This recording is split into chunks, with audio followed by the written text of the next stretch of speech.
తెలంగాణ మాజీ ముఖ్యమంత్రి కేసీఆర్ కు అవమానం జరిగిందంటూ బీఆర్ఎస్ నేతలు మండిపడుతున్నారు. మెదక్లో జరిగే స్వాతంత్ర దినోత్సవ వేడుకల ఆహ్వాన పత్రికలో కేసీఆర్ పేరును ఎక్కడో చివర ముద్రించడంపై రచ్చ జరుగుతోంది. మెదక్లోని పోలీస్ పెరేడ్ గ్రౌండ్స్ లో జరిగే వేడుకల్లో కె కేశవరావు ముఖ్య అతిథిగా హాజరు కానున్నారు. మంత్రులు కొండా సురేఖ, దామోదర్ రాజనరసింహ విశిష్ట అతిథులు హాజరవుతున్నారు.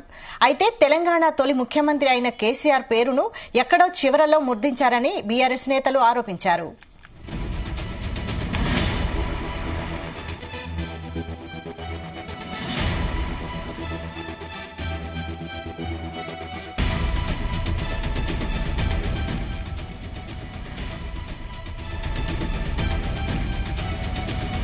తెలంగాణ మాజీ ముఖ్యమంత్రి కేసీఆర్ కు అవమానం జరిగిందంటూ బీఆర్ఎస్ నేతలు మండిపడుతున్నారు. మెదక్లో జరిగే స్వాతంత్ర దినోత్సవ వేడుకల ఆహ్వాన పత్రికలో కేసీఆర్ పేరును ఎక్కడో చివర ముద్రించడంపై రచ్చ జరుగుతోంది. మెదక్లోని పోలీస్ పెరేడ్ గ్రౌండ్స్ లో జరిగే వేడుకల్లో కె కేశవరావు ముఖ్య అతిథిగా హాజరు కానున్నారు. మంత్రులు కొండా సురేఖ, దామోదర్ రాజనరసింహ విశిష్ట అతిథులుగా హాజరవుతారు. అయితే తెలంగాణ తొలి ముఖ్యమంత్రి అయిన కేసీఆర్ పేరును ఎక్కడో చివరలో ముద్రించారని బీఆర్ఎస్ నేతలు ఆరోపించారు.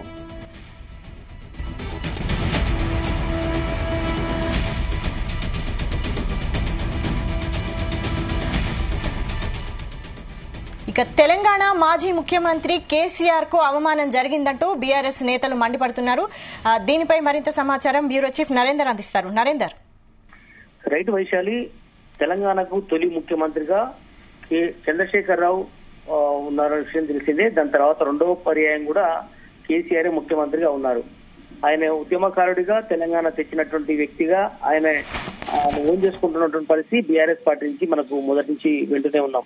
అయితే రెండోసారి ఇప్పుడు ముఖ్యమంత్రిగా అంటే పనిచేసినటువంటి కేసీఆర్ కనీస విలువ ఇవ్వకుండా, ప్రోటోకాల్లో నేమ్ చేర్చకుండా ఇష్టానుసారంగా అవమానించారంటూ కూడా బీఆర్ఎస్ నేతలందరూ కూడా సోషల్ మీడియాలో వైరల్ చేస్తున్నటువంటి పరిస్థితి మనం చూస్తున్నాం.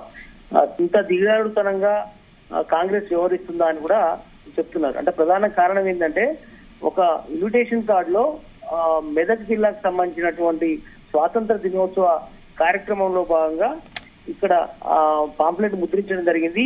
ఈ కార్డులో మనం ఒకసారిగా గమనిస్తే 78వ స్వాతంత్ర దినోత్సవ వేడుకలకు ఆహ్వానం 2024 అని రాస్తూ ముఖ్య అతిథిగా డాక్టర్ కేశవరావు గారు అని కూడా రాశారు. దీనికి తెలంగాణ రాష్ట్ర ప్రభుత్వ సలహాదారుగా ఆయనకు ప్రథమ స్థానంలో పైన రాసినటువంటి సందర్భం ఉంది. విశిష్ట అతిథులుగా శ్రీమతి కొండా సురేఖ, ఆ ప్రోటోకాల్ ప్రకారం మంత్రిగా కాబట్టి ఆమె పేరు కూడా రెండో వరుసలో ఉంది. అదేవిధంగా దామోదర రాజనరసింహ ఆయన కూడా మంత్రిగా ఉన్నారు కాబట్టి ఆయన పేరు కూడా వరుసలో ఉంది. అయితే గౌరవ అతిథుల పోస్ట్ లో ఎమ్మెల్సీలను, ఎమ్మెల్యేలను చేర్చినటువంటి పరిస్థితి మనం చూస్తున్నాం. ఇక్కడ గౌరవ అతిథుల పోస్ట్ లో ఎంపీలుగా ఉన్నటువంటి బీజేపీకి సంబంధించినటువంటి రఘునందన్ రావు మొదటి స్థానంలో ఉన్నారు గౌరవ అతిథిలో. అదేవిధంగా సురేష్ కుమార్ షెట్కర్ ఆయన కాంగ్రెస్ పార్టీకి సంబంధించినటువంటి లోక్సభ సభ్యుడు, ఎంపీగా ఉన్నారు. ఆయన రెండు తర్వాత మనం ఒకసారి చూస్తే తర్వాత ప్రోటోకాల్ ప్రకారం ఎంపీల తర్వాత ఎమ్మెల్సీలు వస్తుంది కనుక సుభాష్ రెడ్డి కావచ్చు, రఘోత్తమ్ రెడ్డి కానీ, జీవన్ రెడ్డి కానీ ఇట్లా అందరి పేర్లు కూడా వచ్చాయి.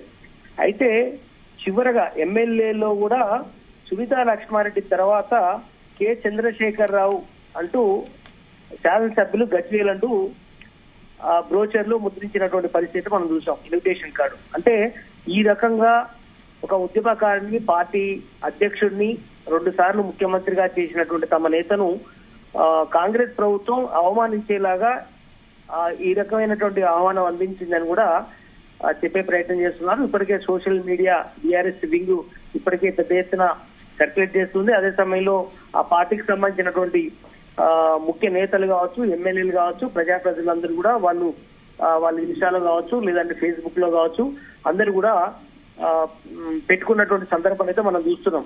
కాసేపటి నుంచి ఇది వైరల్ అవుతోంది. ముఖ్యంగా కేసీఆర్ కున్నటువంటి చరిష్మా వేరు, ఉద్యమం తీసుకొచ్చారు. పెద్ద ఎత్తున 10-15 ఏళ్ళు ఉద్యమాన్ని నడిపి దాని తర్వాత తీసుకొచ్చినటువంటి పరిస్థితుల్లో ఆయన ముఖ్యమంత్రి అయ్యారు. మొదటి ముఖ్యమంత్రి కాకుండా రెండోసారి కూడా అయ్యారు. అలాంటి వ్యక్తిని మెదక్ జిల్లాకు సంబంధించినటువంటి స్వాతంత్ర వేడుకల ఇన్విటేషన్ కార్డులో ఈ రకంగా ముద్రించడం ఏంటి అని కూడా పెద్ద ఎత్తున వాళ్ళు మండిపడుతున్నటువంటి సందర్భం అయితే మనం చూస్తున్నాం. ఇది ఖచ్చితంగా రేవంత్ రెడ్డి కావాలనే కక్షపూరితంగా ఈ రకంగా అవమానించేలాగా చేస్తున్నాడంటూ కూడా బీఆర్ఎస్ నేతలు ఆరోపణ చేస్తున్నట్టుగా మనకు అర్థమవుతుంది.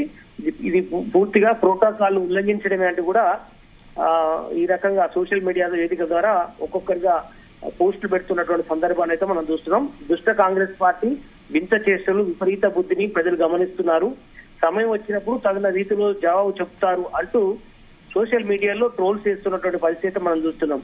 ఆయన ఒక పార్టీ అధ్యక్షుడే గాక తెలంగాణ ఉద్యమకారుడుగా 2 సార్లు ముఖ్యమంత్రిగా చేసినటువంటి వ్యక్తిని మంత్రి స్థానంలో కాదు కదా, ఎంపీ కాదు, ఎమ్మెల్సీల తర్వాత ఎమ్మెల్యే తర్వాత చివరిగా ఇన్విటేషన్ కార్డులో ముద్రించడం ఏంటి, ఆయన అవమానించడమే కదా అంటూ ఇది ఒక పరాకాష్ఠకు నిదర్శనం అంటూ కూడా రేవంత్ రెడ్డిని ఉద్దేశిస్తూ పెద్ద ఎత్తున ట్రోల్ చేస్తున్నటువంటి పరిస్థితి మనం చూస్తున్నాం. ఇదంతా కుంచిత స్వభావానికి ఇది ఒక పరాకాష్ఠ, ఇదంతా కూడా రేవంత్ రెడ్డి చేస్తున్నటువంటి పని అంటూ కూడా చేశారు. వాస్తవానికి ముఖ్యమంత్రి ఇక్కడ ఇన్విటేషన్ కార్డుకు సంబంధం ఉండదు. బట్ ఇది మెదక్ జిల్లాకు సంబంధించినటువంటి కార్డు. వాస్తవానికి సిఎస్ నిన్న ఏ జిల్లాలో ఎవరెవరు మంత్రులు ఎక్కడెక్కడ జెండా ఎగిరేవేయాలి అనే విషయం మీద ఇప్పటికే ఇలా మార్నింగ్ కూడా ఉత్తర్వులు జారీ చేశారు. దీనికి సంబంధించినటువంటి ఉత్తర్వులు జారీ చేశారు కానీ మంత్రులకు సంబంధించినటువంటి విషయాలు చేస్తారు తప్ప దీంట్లో ఇన్విటేషన్ కార్డులో ఎవరు ఎక్కడ ఉండాలనే విషయం మాత్రం ఎవరు కూడా అది ముఖ్యమంత్రికి సంబంధం ఉండదు, ఆ సిఎస్ కి సంబంధం ఉండదు. కానీ అక్కడ జిల్లాలో ఉన్నటువంటి లోకల్లో జరిగినటువంటి పొరపాట, లేదంటే ఆయన ప్రజెంట్ కేవలం ఎమ్మెల్యేగానే ఉన్నారు కనుక ఆయనకు అదే స్థానము అనేటువంటి చెప్పే ప్రయత్నం చేస్తారా అనేది మనం చూడాల్సిన అవసరం ఉంది. ఏదైనా కూడా నిన్న మొన్నటి వరకు కేసీఆర్ తో ఉన్నటువంటి కేశవరావు కూడా ఆ ఇన్విటేషన్ కార్డులో ప్రథమ స్థానంలో, మంత్రి కంటే కూడా పై స్థానంలో డాక్టర్ కేశవరావు పేరు తెలంగాణ రాష్ట్ర ప్రభుత్వ సలహాదారు పోస్ట్ లో ఆయన ఇన్విటేషన్ కార్డులో ముందుంటే దాని తర్వాత మంత్రులు ఉన్నారు, తర్వాత ఎమ్మెల్సీలు, ఎమ్మెల్యేలు. ఈ రకంగా ఉన్న పరిస్థితిలో కేసీఆర్ ని అవమానించేలాగా చివరిగా చేర్చడం ఏంటి అన్నటువంటి విషయం మీద సోషల్ మీడియాలో అయితే పెద్ద ఎత్తున ఫైర్ అవుతున్నటువంటి పరిస్థితి మనం చూస్తున్నాం. మరి దీనికి సంబంధించి కాంగ్రెస్ నేతలు కానీ ప్రభుత్వం తరపున ఎవరైనా స్పందించారా? ప్రస్తుతం అయితే ఇంకెవరు కూడా స్పందించలేదు. దీనికి సంబంధించి జిల్లా మంత్రిగా కొండా సురేఖ వ్యవహరిస్తున్నారు మెదక్ జిల్లాకు సంబంధించి. బట్ ఆమె ఈ సాయంత్రానికి కానీ చూడాలి, దామోదర రాజనరసింహ కానీ ఇద్దరు కూడా ఎవరైనా స్పందించే అవకాశం ఉంది. లేదంటే మెదక్ జిల్లాకు సంబంధించినటువంటి ఎవరైనా ప్రజాప్రతినిధులు మాట్లాడతారేమో చూడాల్సిన అవసరం ఉంది. ఇప్పటికైతే బీఆర్ఎస్ శ్రేణులు పెద్ద ఎత్తున సోషల్ మీడియాలో వాళ్ళు ఫేస్బుక్ లో పెట్టుకున్నటువంటి పరిస్థితి, అదేవిధంగా వాట్సాప్ లో కానీ అన్ని సోషల్ మీడియా వేదికల ద్వారా తమ నేతకు అవమానం జరిగింది, ఇది ఖచ్చితంగా రేవంత్ రెడ్డి పని అంటూ పెద్ద ఎత్తున వాళ్ళు ట్రోల్ చేస్తున్నటువంటి పరిస్థితి మనం చూస్తున్నాం. దీని మీద ఖచ్చితంగా కాంగ్రెస్ పార్టీకి సంబంధించిన వాళ్ళు ఈవినింగ్ వరకు స్పందించే అవకాశం అయితే మనకు కనిపిస్తోంది. Right, thank you Narender.